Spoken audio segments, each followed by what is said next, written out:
जय गुरु जी। संगत जी,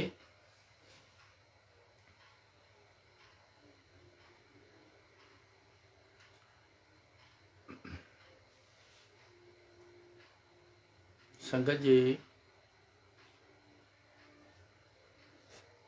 सत्संग की मैं कई बार अगे दस चुकिया। मैं आपको कई बार बता चुका हूँ कि सत्संग की अहमियत क्या है।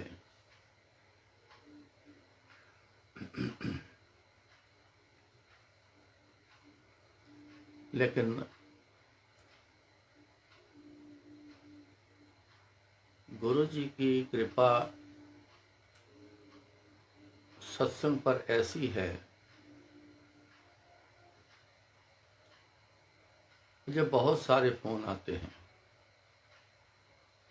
आज नहीं,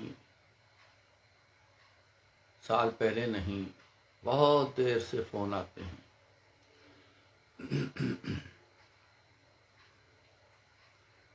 सत्संग सुनते हैं संगत में, उसमें इतना कुछ कईयों को मिलता है। तरह तरह की जो कृपा उन पे आती है, तरह तरह की वो बताते हैं। सुनकर मन बड़ा फिर खुश होता है इस बात पे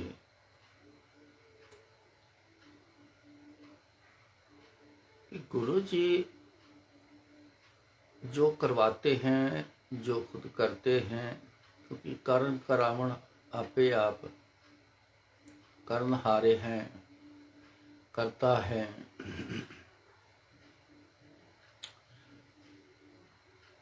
तो जो वो करवाते हैं, जो करते हैं गुरु जी, कोई भी शंका नहीं रह जाती उसमें। देखकर संपूर्ण ही लगता है भी संपूर्ण लगता है। तभी लगता है जब संपूर्ण हो। लाल रंग कैसा है, देखने में ऐसा लगता है, वो तभी लगता है जब वो वैसा होता है।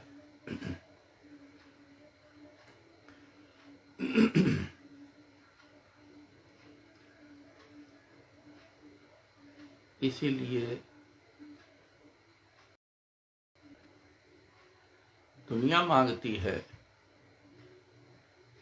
और कुछ मिले न मिले, सत्संग हमारे झोली में जरूर, नसीबों में जरूर आ जाए।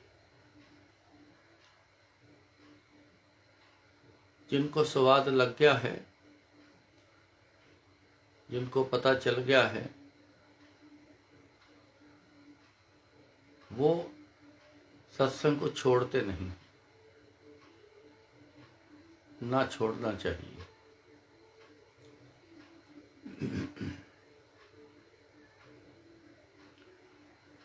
एक बार की बात है, मुझे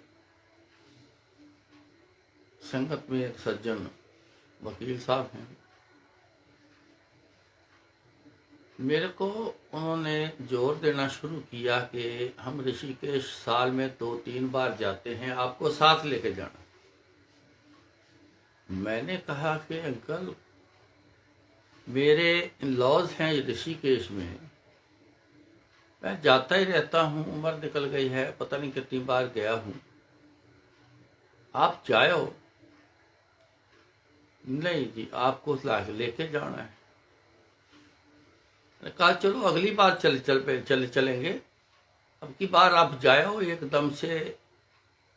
मेरे को वैसे कुछ समझ ही नहीं आई उस बात की, तो मैंने उनको इनकार करने की कोशिश की, लेकिन उन्होंने जिद पकड़ ली, जाना है तो आपको लेके जाना है। जब जिद होना अच्छे काम की कोई करता है, तो तुरंत उस पर गौर जरूर करना चाहिए कि इसमें कोई कारण है। तो मेरे को कोई कारण बीच में समझ आया, तो मैंने फिर उनको हाँ कर दी। जो दिन बताया, हम उनके साथ दिल्ली से कार से हम ऋषिकेश रवाना हो गए।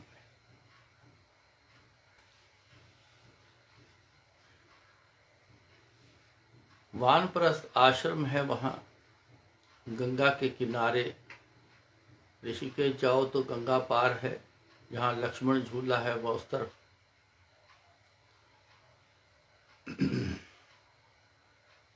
बहुत बड़ा आश्रम है, वहाँ रूम ही रूम है, कमरे ही कमरे हैं। 4000 से ऊपर उनके कमरे हैं। वहाँ लोग जाते हैं, वहाँ रहते हैं, ऋषिकेश घूमते हैं, धार्मिक जगहों के दर्शन करते हैं, आनंद लेते हैं। उसी ख्याल से वो भी जाते थे, उसी ख्याल से हमें ले गए। हम पहुँचे वहाँ तो रूम अलॉट पहले उन्होंने करवाए हुए थे। सामान रखा, उन्होंने कहा कि चलो कुछ खान पान करते हैं, भूख लगी है। यहाँ पे अंदर ही एक कैंटीन है, बहुत स्वादिष्ट भोजन वहाँ पे बनता है और बड़ा ही साफ सुथरा तरीके से बनाते हैं, और वो खाने के लिए भी बड़ा साफ सुथरा तरीके से देते हैं। चलो जी,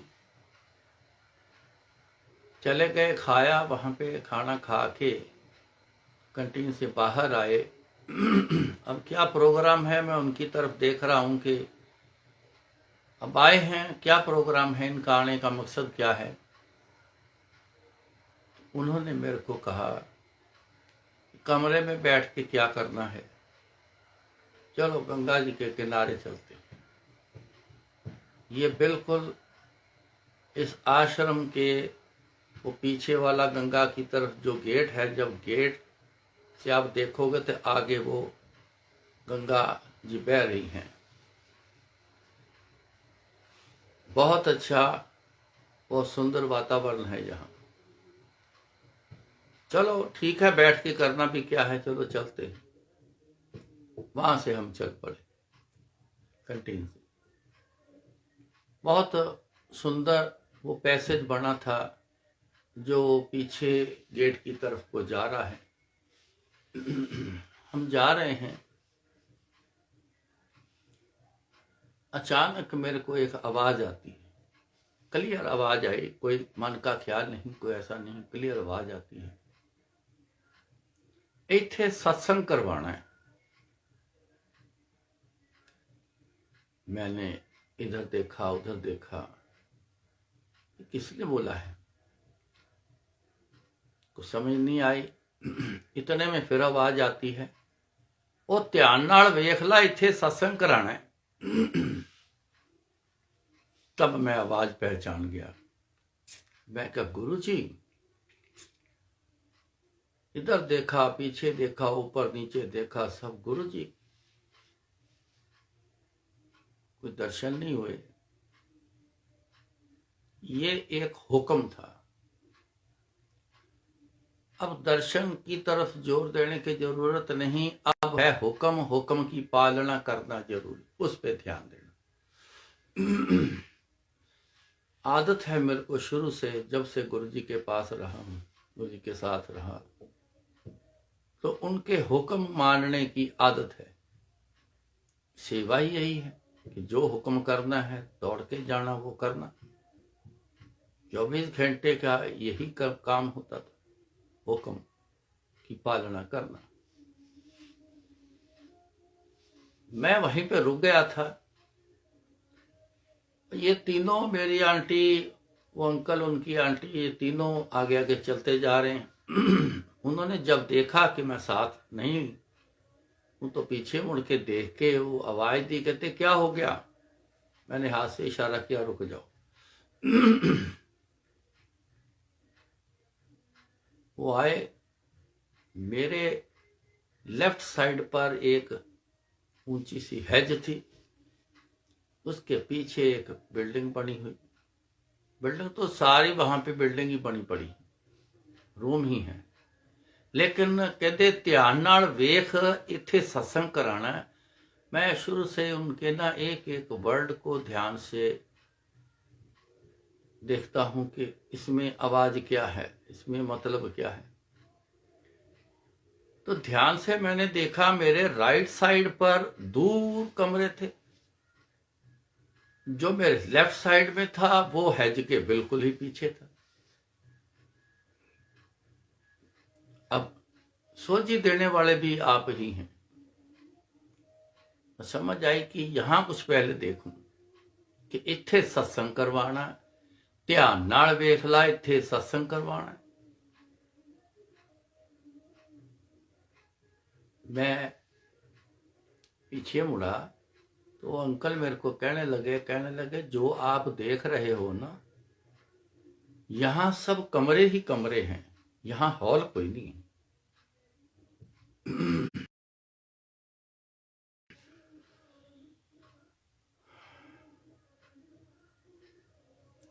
तो मैंने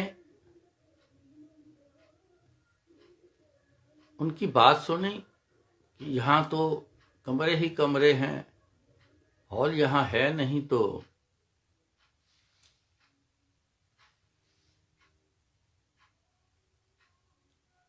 मैं अपने धुन में, अपनी उसी याद में कि गुरु जी का क्या हुक्म है,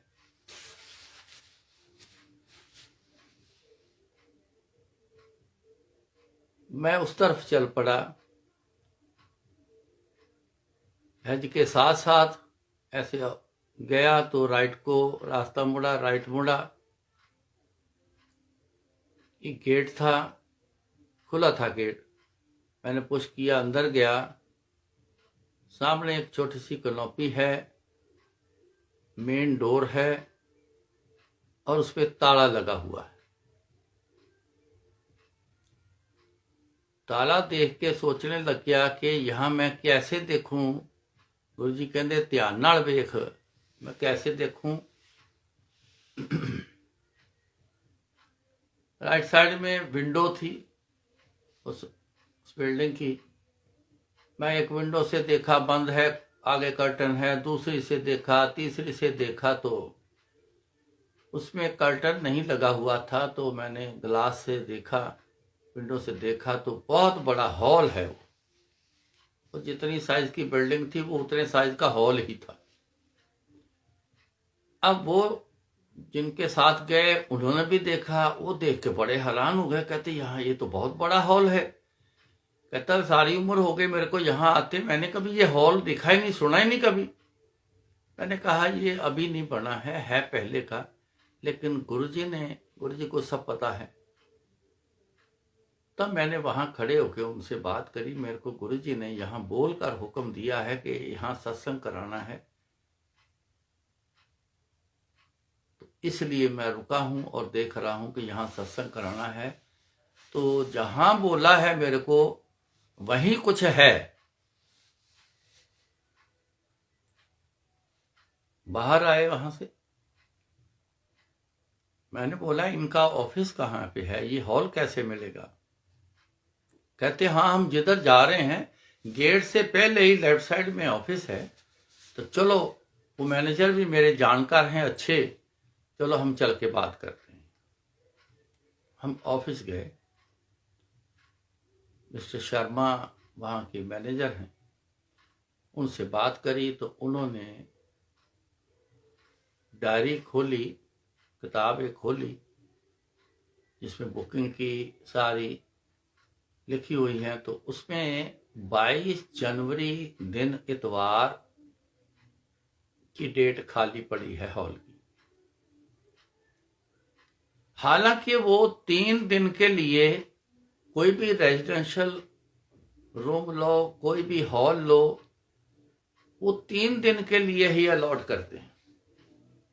चाहे आप 1 दिन इस्तेमाल करो, चाहे 3 दिन करो, लेकिन 3 दिन का पैकेज होता है, 1 दिन का नहीं देते।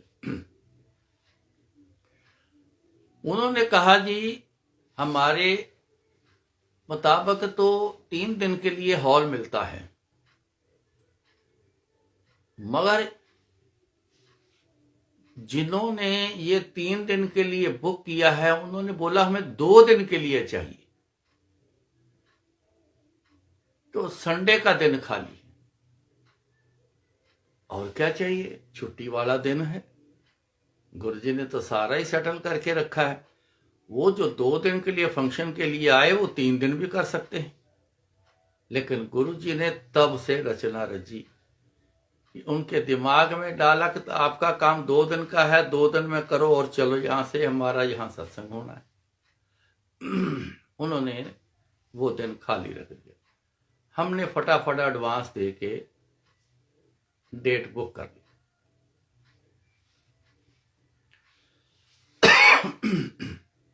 डेट बुक कर ली। हम वहां पे वो दिन रुक गए।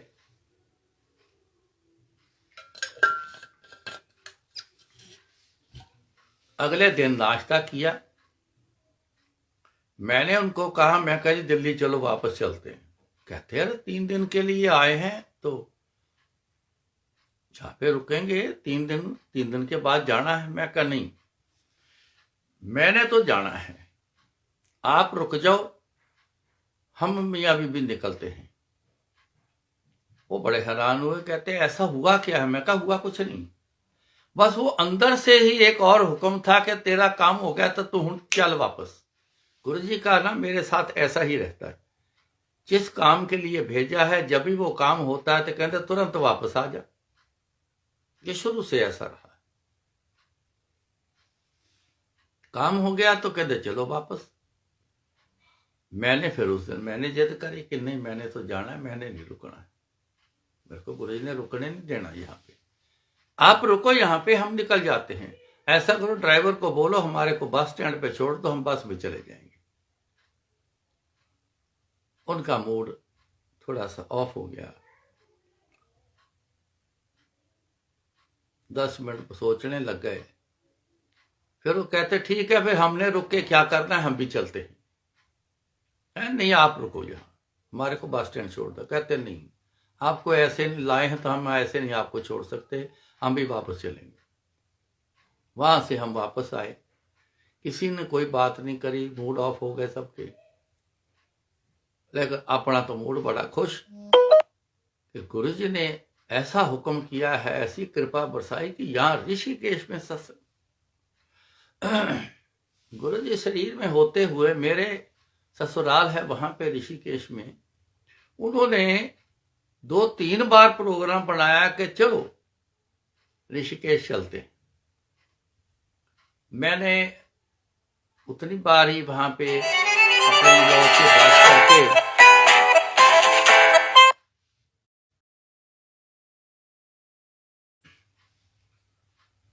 उनको सारा बताया कि गुरुजी के साथ आना है और यहाँ कैसा प्रबंध चाहिए, कैसी सफाई चाहिए, कैसा सब कुछ चाहिए।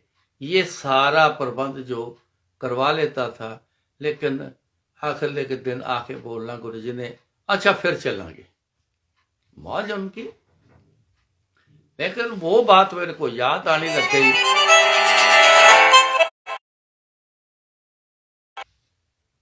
तो वो याद करके गुरुजी ने मेरे को हुक्म दिया कि यहाँ सत्संग करना है, तो हमारे लिए तो वैसा ही गुरुजी का आना होता है, सत्संग होता है तो वैसा ही गुरुजी का आना होता है जैसे आते हैं। इसलिए मैं तो बड़ा खुश था कि ऋषिकेश में सत्संग करवा रहे हैं, कभी सोचा भी नहीं था, क्योंकि संगत एक भी नहीं थी ऋषिकेश में उस समय। वापस चले गए। मैंने 4 लोगों की एक टीम सेट की, जिसमें वो अपने मेरे सारे करीबी थे, रोज का मिलना, किसके घर में रहना, ऐसा सब मिलजुल के था।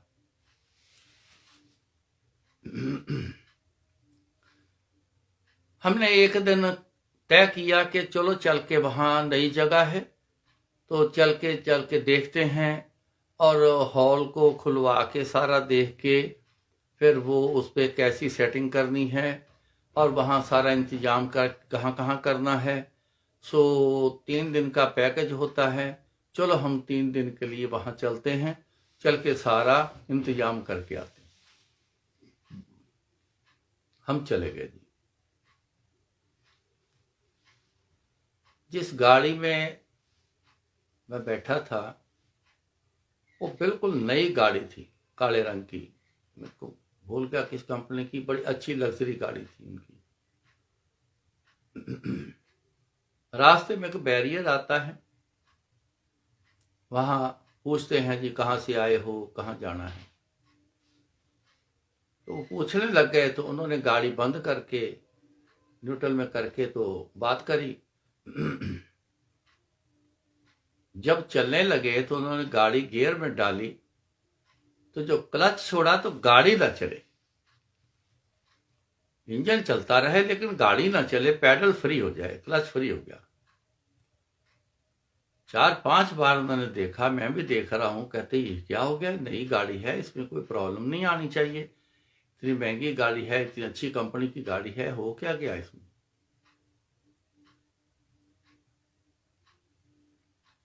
इतने में वो कहने लगे जी आप गाड़ी को जरा साइड में कर लो और कागज वागज सब लेके आ जाओ। तो लो जी, ये नई बात है, कागज लेके आ जाओ, गाड़ी नहीं चल रही, मदद की बजाय ये हमारे को परेशानी वाली बात में आ गए। खैर, हमने उनकी बात जरूर सुनी, लेकिन ध्यान गुरुजी की तरफ। तो मैंने अंकल को बोला, मैं क्या अंकल बोलो जय गुरुजी। कहते जय गुरुजी। मैं कहा जी डालो गियर में गाड़ी और चलाओ। जैसे गाड़ी गियर में डाली, क्लच छोड़ा तो गाड़ी चल पड़ी। हम वहां पहुंच गए।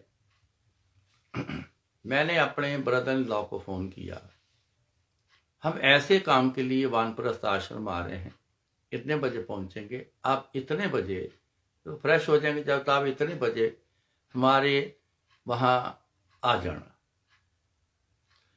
वहां 3-4 अरेंजमेंट करने हैं, तो वो हम आपसे बात करेंगे कहाँ कहाँ करने हैं, और आपको साथ चलना, चल के प्रबंध करते हैं। उन्होंने बोला कि अच्छा। तो थोड़ी देर बाद, 2-3 घंटे बाद फिर फोन आता है, कहने लगे कि मैंने एक इंतजाम किया है, मेरे जानने वाले हैं, जहां आप आए हो बिल्कुल उसी आपके बाजार में उनकी कपड़े की दुकान है, ये नाम है उनका, तो आप उनसे सारी बात कर लो, वो सारा प्रबंध वहां बैठे ही करवा देंगे, तो आपको आने जाने की परेशान होने की जरूरत नहीं पड़ेगी। सो हम वहां पहुंच गए, फ्रेश होकर चलो भाई जिस काम के लिए आए हैं उस काम पे चलते हैं। हम चले गए, पैदल ही गए। पीछे वाले गेट पे जो एक रोड है छोटी सी, वो सारी आगे बाजार ही बाजार है।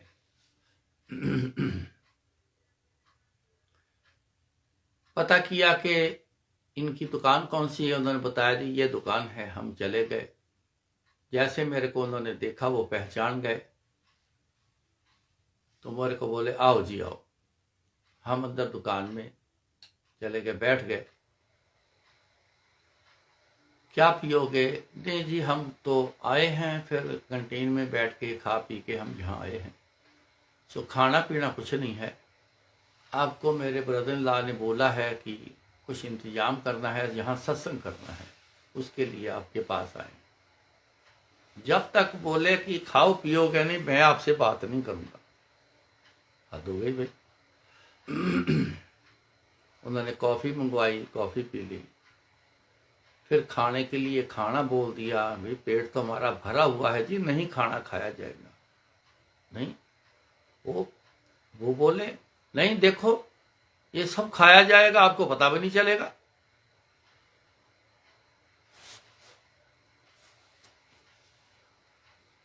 बड़ी देर बाद फ्री हुए, फिर बात शुरू करी। हाँ जी अब बताइए क्या सेवा करूं? कहा जी ऐसा है, हमारे गुरुजी हैं, मैंने गुरुजी के स्वरूप के जेब पॉकेट से निकाल के दर्शन कराए, ये गुरुजी हैं हमारे। यहाँ एक उनका सत्संग रखना है। वानप्रस्थ आश्रम में हॉल अंदर है, वहाँ सत्संग करेंगे। हमें उन्हें 4 इंतजाम चाहिए। एक तो केटरिंग वाला चाहिए, एक टेंट हाउस वाला चाहिए, एक म्यूजिक सिस्टम वाला चाहिए और एक फ्लावरिस्ट चाहिए। आपको पता है इन चारों चीज़ों की जरूरत होती। उन्होंने एक कागज निकाला, उन्होंने फिर फ़ोन उठाया, अपना मोबाइल निकाला, एक फ़ोन किया, उससे बोलते हैं कहाँ है तू, 10 मिनट में मेरे पास आ जा। दूसरा नंबर लगाया, कहाँ है तू, 10 मिनट में मेरे पास आ जा। चारों को बोला कि 10 मिनट में मेरे पास आ जा। थोड़ी देर में एक आ गया, दूसरा आ गया, तीसरा आ गया। थोड़ी देर आखिर लास्ट में जब बातचीत कर रहे थे तो चौथा भी आ गया। मैंने उनको एक बात बोली कि लंगर जो है ना, ये हमारा मेन्यू है, हमारा हम लेके आए हैं और 250 बंदे का लंगर चाहिए, क्योंकि सारी संगत दिल्ली से आनी है, यहाँ लोकल संगत हमारी नहीं है।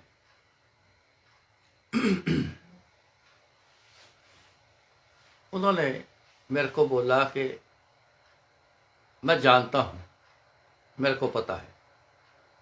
मैं कहा जी आप तो नए हो, आपके गुरुजी को कभी सुना ही नहीं, मिले नहीं, आपको कैसे पता है? नहीं मेरे को पता है, मैं जानता हूँ। चलो, मैंने फिर भी अपना डायरी हमने निकाली, मेन्यू बताने लगे। कहते हैं जी इसको बंद करके रख दो, मेरे को सब पता है। नहीं जी आपको नहीं पता है, हमारे यहाँ गुरुजी के हर चीज़ जो है थोड़ी सी बाकियों से डिफरेंट है, तो यहाँ हमारे लंगर भी थोड़ा डिफरेंट होता है। इतने में वो जो केटरिंग वाला था उससे बात करने लग गया, ओ भाई ये ले कागज और ये पेन ले, लिख ले मेन्यू। हम उस समय हैरान हो गए जब उन्होंने हमारे वाला मेन्यू 100% वैसे वही लिस्ट लिखा। मैं हैरान हो गया। मैंने फिर गौर से देखा उनको, बंदा कौन है? ये साधुओं संतों की धरती है, कोई हो सकता है रिद्धि सिद्धि करी होगी इन्होंने, पर नहीं, उनका चेहरा कुछ और ही बोल रहा था। मैंने कहा जी 250 बंदे का लंगर तैयार करना जी, कितने पैसे लगेंगे इसके? वो बोलने लगे, वो बोले, कहते जी 250 का नहीं, आपने 500 बंदे का लंगर तैयार करना है, 700 बंदे का लंगर तैयार करना है और 1200 बंदे में बटेगा। मैं हंस पड़ा। मैं कहा भाई साहब 700 बंदे कहां से लाएंगे? दिल्ली से आने हैं, हमारे कैलकुलेशन के मुताबिक ज्यादा से ज्यादा 150 बंदा होगा। इतनी दूर से आना है, काम काज छोड़ के आना है। वो गुरुजी के प्यारे ही आते हैं, तो ऐसे उठ के कोई नहीं आता। आप चुप रहिए जी, आपको नहीं पता, आप चुप रहिए। फिर उसको बोला 700 बंदे का खाना बनेगा, 1200 में बटेगा, अब तू फटाफट मेरे को पैसे बता। उसने कैलकुलेट करके उसने बोला, जो भी खर्चा बोला उसने बोला जी बात सुनो, खाना देसी घी में बनना है। अब गुरुजी का खाना देसी घी में बनता है, शुरू से ही बनता है, लंगर का देसी घी में होता है। खाना बोला देसी घी में बनना है, अब बड़ी साफ सफाई से बनाना है, मटेरियल अच्छा होना चाहिए, फ्रेश, और ऐसा ही गुरुजी साफ सफाई बड़ी पसंद। गुरुजी कल लंगर जब आंटी मेरी बनाती थी तो चाहे सवेरे किचन में सफाई करती थी, लेकिन जब लंगर शुरू करना तो उसने पूरी किचन की सफाई करनी, तो फिर लंगर बनाना। ये गुरु जी का एक बोला हुआ असूल था।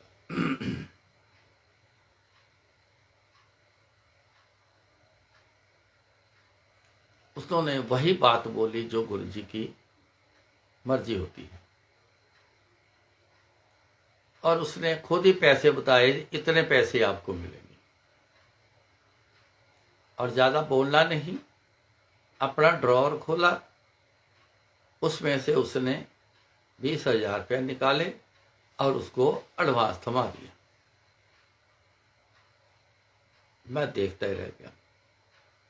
दूसरा, हाँ भाई, म्यूजिक सिस्टम का और एक कैमरामैन साथ चाहिए। उन्होंने खुद ही बोला कैमरामैन साथ चाहिए। बोल क्या लेगा? स्पीकर सिस्टम बहुत बढ़िया चाहिए, आवाज बड़ी सुंदर चाहिए, और सिस्टम जो है थोड़ा लाउड में चलेगा। तो गुरु जी के सिस्टम में लाउड सिस्टम चलता है।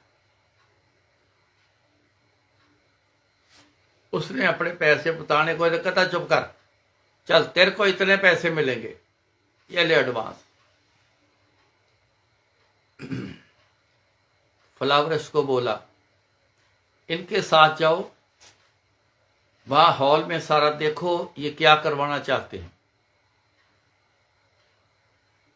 उसके हिसाब से पैसे तेरे को मिलेंगे। फिर बाद में बोले जो इन्होंने काम बताना है ना, वो इतने का काम होना है, इतने पैसे तेरे को मिलेंगे, ये पकड़ तू भी एडवांस, जाके समझ ले क्या क्या फूल लगाने, कैसा कैसा करना है। वो एडवांस में वो भी कोई बोले ही ना, कहते ठीक है जी। टेंट वाले को बोला आप इनके साथ जाओ, जो जो वहां सामान चाहिए वो सामान लगा देना, उसके भी पैसे तय कर दिए। कहते इतने पैसे ये एडवांस। टोटल 85,000 रुपया उन्होंने दे दिया एडवांस में, अपने ड्रॉर से निकाल के वो चले गए। हमने वो बैग से पैसे निकाले,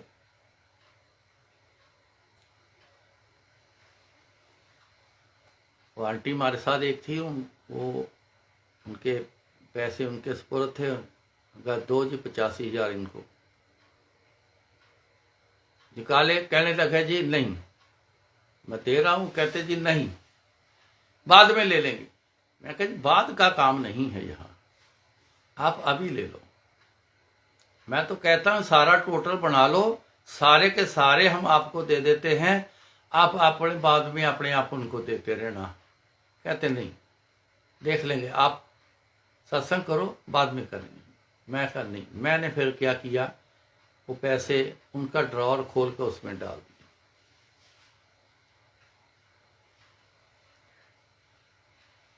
हम वहां से वापस आ गए। अब क्या करना है, कुछ नहीं करता, चलो आज का दिन रुकते हैं, कल वापस चलते हैं।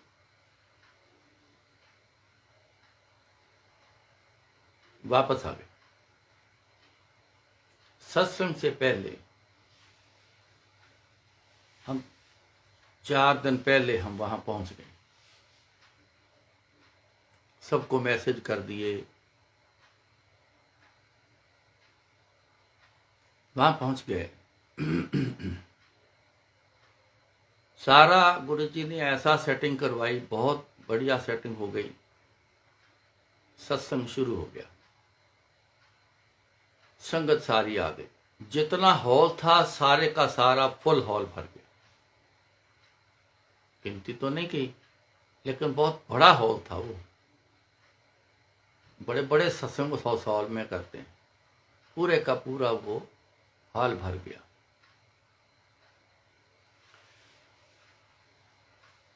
शब्द चल रहे हैं। लास्ट में अब क्या हुआ, जब मंत्र जाप से पहले मेरी आंटी, मैं और अपने साथ बैठे हैं जो, तो आंटी मेरे को धीरे से बोली, कहती गुरुजी आए। मैं कहा चुप कर जा, सत्संग में बोलना नहीं होता, बाद में बात करेंगे। कहती सुनो तो सही ना, बड़ा जरूरी है। मैं कहा क्या है? कहती गुरुजी आए, मेरे पीछे से आके शोल्डर पकड़े और आके मेरे को बोल के ये गुरुजी कहते हैं, इथे गुरबाणी आरती तो मेरे वाली आरती लगानी है। दो आरतियां लगनी, कहते गुरबाणी वाली आरती तो मेरी आरती लगानी। मैं सुन के बड़ा हैरान हुआ कि गुरबाणी वाली आरती तो चलो वो गुरुजी लगवाते थे, जिस दिन मूड आना कहना गुरबाणी वाली आरती लगा दे। तो गुरुजी की आरती सुना है कि गुरुजी की आरती है, लेकिन हमारे पास है नहीं। अब दिमाग चक्कर आ गया। मैंने फिर आंटी से पूछा, मैं कहा देख तेरा वहम है या तेरा कोई ख्याल है अंदर का कि ये बात सचमुच है? कहती सचमुच है। गुरुजी ने मेरे को बोला कि मेरी इथे गुरबाणी आरती लगानी है ते मेरे वाली आरती लगानी है, ते मैनू ये बोल के भी गए, कहते मैं हुणे दोबारा फिर आना। ये भी बोल के गए, ये सुना है।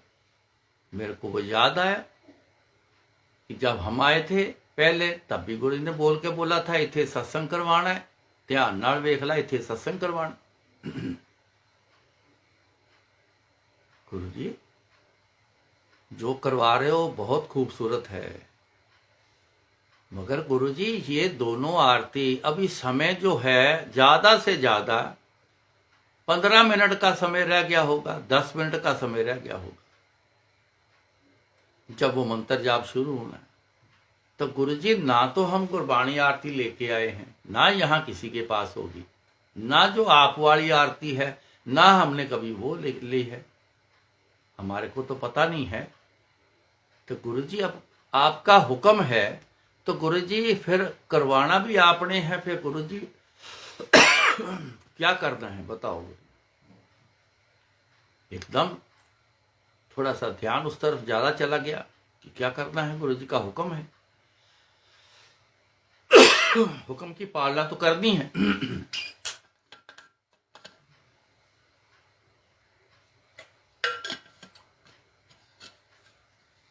मैं उठा, जिन अंकल की ड्यूटी लगाई थी म्यूजिक सिस्टम पर, मैं उनके पास गया। मैं क्या आपके लैपटॉप में या आपके पास गुरबाणी आरती है? उन्होंने बोला जी कि नहीं, गुरुजी की आरती है। वो कहते जी यही तो लगती है गुरुजी की आरती। मैं कहा नहीं, गुरुजी वाली आरती और है। कहते नहीं। अब क्या करें? कहते क्या हुआ? मैं क्या गुरुजी आके बोल के गए हैं कि ये 2 आरती लगानी है, ये वाली आरती 2 लगेंगी। अब क्या करें? कहते वो तो इसका इंतजाम तो अब हो नहीं सकता। मैं क्या हाँ, बाजार गए तो बहुत दूर से ये सामान मिलेगा, मिलता भी है कि नहीं, गुरु जी का शब्द तो मिलेगा नहीं, गुरबाणी आरती तो मिल जाएगी लेकिन वो समय पे आनी नहीं। इतने में जो हमारे साथ जो आंटी गई थी वो आई, उनके पास सारा ये सामान था, सीडी वगैरह बना के लेके गए थे, सत्संग की पूरी तैयार करके, और भी सीडी उन्होंने रखी थी, कोई ज़रूरत पड़े तो बड़ा अच्छा इंतजाम वो आंटी करती हैं। तो किया, उन्होंने चेक किया, थैला लिया तो खोला, उसमें से सीडी वगैरह निकाली और 8-10 सीडी पड़ी थी तो वो निकाली। जब उन्होंने देखा कि 2 सीडी ऐसी हैं जो उनके पहचान की नहीं, उन्होंने कहा कि ये 2 सीडी कौन सी हैं? बाकी उनके प्रिंटेड थी, वो टाइटल था उस पे था, तो वो प्लेन वाली थी। एक लगाई तो गुरबाणी आरती, लैपटॉप में मैंने बोला लगाओ देखो, फटाफट करो, टाइम नहीं है। जब एक लगाई उन्होंने अंकल ने, तो उन्होंने फिर लिस्ट में पढ़ा, कहते इसमें गुरबाणी आरती है। अरे लमौज हो गई, चलो एक आरती तो आ गई, अब दूसरी लगाओ जी। अब दूसरी लगाई, उसमें ऐसा कुछ नहीं आया, तो जब ऑन करके देखा तो गुरु जी वाली आरती। हा हा हा, हैरान हो गए, वाह गुरु जी कमाल हो, और कहते भी हो और इंतजाम भी गुरु जी करते हो। सारी दुनिया का इंतजाम आपने करके रखा हुआ है, तो जो आज बोला है इसका इंतजाम आप कैसे नहीं है, तो दे दिया है इंतजाम सारा। हमारे आने जाने के इंतजाम, हमारे खाने पीने के इंतजाम, हमारे काम चलने के इंतजाम, सारे इंतजाम तो गुरु जी ने करके रखे हुए। एक एक इंतजाम, एक पैर उठकर आगे चलना है तो वो भी इंतजाम गुरु जी का। तो उनको बोला लो जी सिलेक्ट कर लो, सेट कर लो, ये आरती दो, यही आरती लगेंगी। उन्होंने बोला ठीक है जी, फटाफट आए, फिर बैठ गए, मंत्र जाप शुरू हो गया। मेरा ध्यान पड़ा स्टेज के ऊपर जो साइड टेबल थी, उसके साथ एक पॉलीथिन का इतना बड़ा बैग एक पड़ा है। अब देखो पड़ा है तो पड़ा है, कब का पड़ा है तो उसको क्या करना है, लेकिन गुरुजी की देखो लीला, महिमा देखो उनकी। अंदर उन्होंने ख्याल डाला, जा वेख जाके, ओदे विच जा वेख जाके, ये बोलने की आवाज से नहीं, अंदर से ख्याल कि देखो की है, उथे क्यों पिया, अंदर में ऐसा मेरे ख्याल आया। मैं तुरंत उठा, मैंने जाके देखा तो उसमें गुलाब के फूल के पेटल पड़े, भरा हुआ उसी से, इतने बड़े साइज का। वाह, ये तो हमने बोला ही नहीं, हमने मंगवाया ही नहीं, तो ये फूल वाला ये क्यों रख के चला गया, चलो पता कोई नहीं। मैं वापस आया, इतने में अंदर ख्याल आ गया, फिर ख्याल दिया कि इसमें एक फूल बरखा की लाइन होती है गुरबाणी आरती में, तो ये तो फूल बरखा के लिए फिर पेटल पड़े हैं। आहा, आनंद आ गया ये चीज सारी देख के। जब आरती शुरू हुई, मैंने वो पॉलीबैग जो था, जो मैंने वो उठाया और किसी की ड्यूटी लगाई कि सबको थोड़े थोड़े ना ये पेटल सबके हाथ में दे दो, तो कोई पूछेगा ना क्या करने हैं, उनको बोलना जो स्टार्टिंग में जो करेंगे ना वही आप कर देना।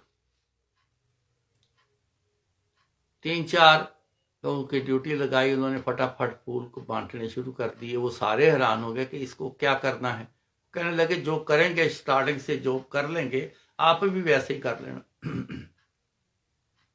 तो जब वो गुरबाणी की वो लाइन आई फूल बरखा वाली, तो मैंने गुरु जी के ऊपर फूल बरखा करी, तो देख के बाकियों ने करी, बाकी सब ने, ऐसा माहौल बना, ऐसे फूल बरसे इतनी सारी संगत से। वो मैं बड़ा हैरान हूं, इतनी दूर वाले आगे नहीं आ सकते, वहीं से फूल बरसा रहे हैं, फूल देखो कैसे वहां आ रहे हैं, देखो वो पूरी की पूरी स्टेज वो पेटल से भर गई। ऐसा खेल कभी इतने सत्संग पे गया, देखे, बड़े भी किए, ऐसा खेल आनंद वाला नहीं देखा जो उस समय था। क्या गुरु जी ने की कृपा, क्यों गुरु जी सारे घरों की खुली जगह में, बैंक्वेट हॉल में गुरु जी ही सारे सत्संग रखवाते हैं, लेकिन बोलकर ये सत्संग रखवाया, उसमें फिर कुछ और आनंद की बात बढ़ गई थी। फिर देखो उसमें हुआ क्या। एक बहुत बुजुर्ग एक लेडी गुड़गांव में रहती। वो गुरुजी को नहीं जानती। उसकी कोई सहेली, उसने बोला कि ऐसे ऐसे हम एक सत्संग पे जा रहे हैं, ऋषिकेश जाना है, तो जा रहे हैं हम, तो इस दिन को जा रहे हैं। 1-2 दिन पहले की बात होगी।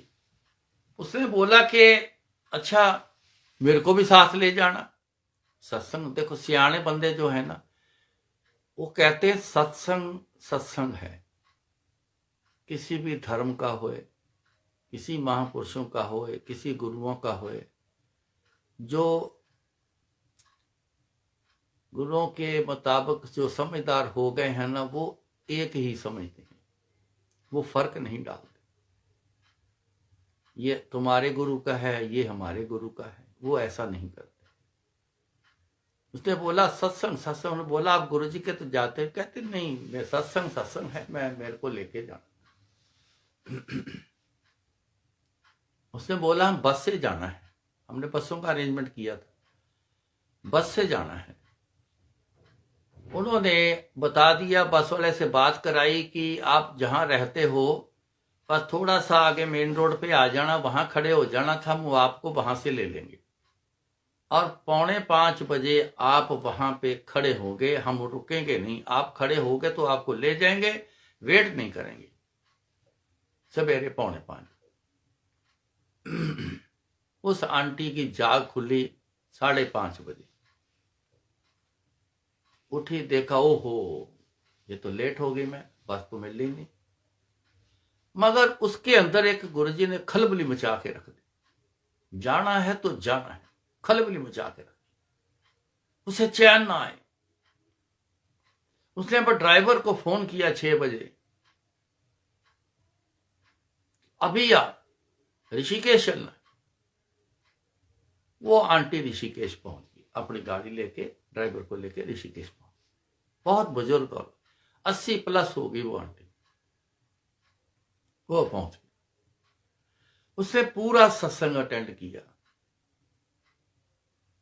उसको इतना आनंद आया, गुरुजी का इतना आनंद आया कि सत्संग जब पूरा हो गया तो चलो खुशी में संगत थोड़ा सा नाच कर लेती है, तो गाने लगा दिए तो नाच शुरू हो गया। तो वो जो लेडी थी, वो लेडी नाच करना शुरू कर दिया उसने।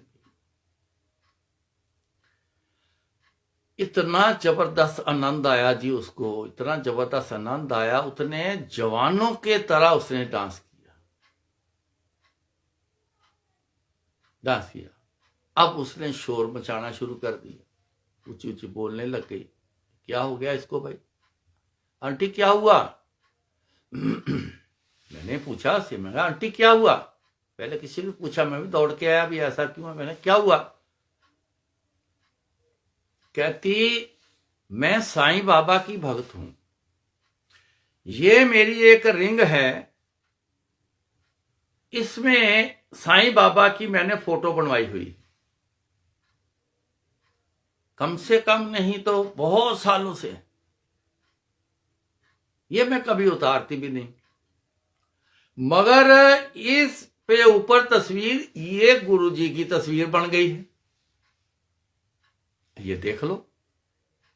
देखा तो सचमुच गुरुजी की तस्वीर बनी हुई, पूरी जैसे पूरी पिक्चर बना के फिट की हो। ये कोई ख्याल नहीं, कुछ कई बार होता है, दर्शन देते हैं किसी चीज पे गुरुजी अपने स्वरूप में या किसी चीज में या चपाती में, कई बार ऐसा होता है कि लगता है गौर से देखो तो पता चलता है हाँ ये तो गुरुजी का फेस है। वो तो कलरफुल जैसे पूरा उस साइज का बना के, कहते ये देखो ये उनका फेस बन गया। देखा हमने, सामने सबने देखा। वो आंटी फिर नाची, ऐसे उछल उछल के नाची के हैरान हो गए हम के कमाल करती हूं।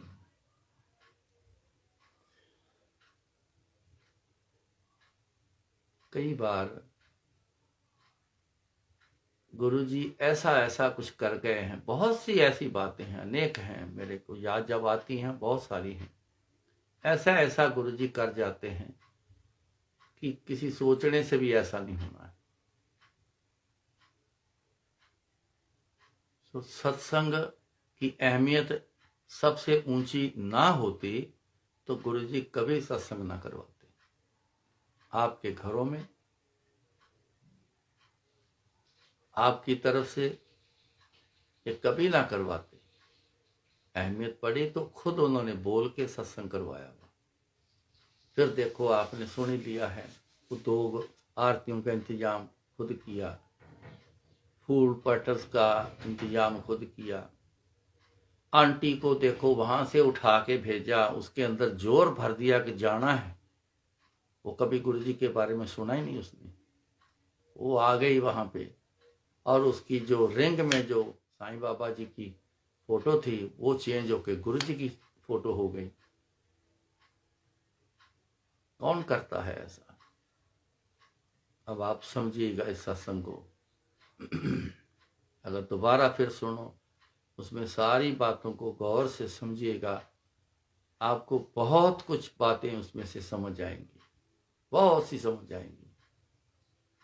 तो आज इतना कबूल करना, तो महाराज कृपा करें, फिर आएंगे, जो गुरु जी बुलवाएंगे वो बोल जाएंगे। ये सब उनका खेल है, किसको बुलवाना है, क्या बुलवाना है, किसे करवाना है, क्या करवाना है, सब उनका खेल है। हम कुछ नहीं कर सकते। तो फिर मिलेंगे। जय गुरु जी।